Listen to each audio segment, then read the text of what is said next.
À quelques heures du coup d'envoi du championnat d'Afrique des Nations au Cameroun, le tribunal arbitral du sport a annulé la décision portant proclamation des résultats des élections au poste de président et membre du comité exécutif de l'instance dirigeante du football camerounais le 15 janvier 2021. Cette décision destitue de ce fait Seydou Bombo Njoya de la présidence de la Fédération camerounaise de football.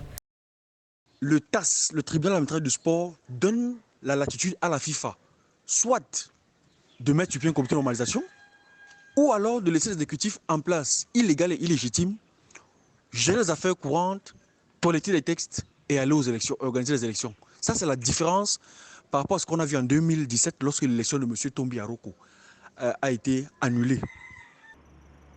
Les juges de la Cour suprême du sport mondial se sont ainsi prononcés sur une requête introduite par l'association sportive olympique de Menganga et consorts. Signalons que c'est en 2018 que l'association des clubs amateurs de football a saisi le tribunal arbitral du sport pour contester 2 décisions du comité exécutif de la Confédération africaine de football. L'une faisant passer le nombre d'équipes participantes aux phases finales de la CAN de 16 à 24 équipes et l'autre qui retire l'organisation de la Coupe d'Afrique des Nations au Cameroun.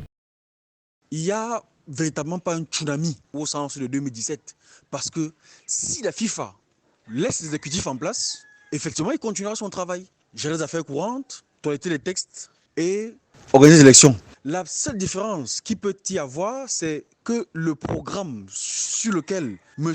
Seydou Bombo Njoya a été élu ne sera plus fondamentalement celui qui doit être implémenté. Parce que maintenant, on lui ajoute comme charge la relecture des textes.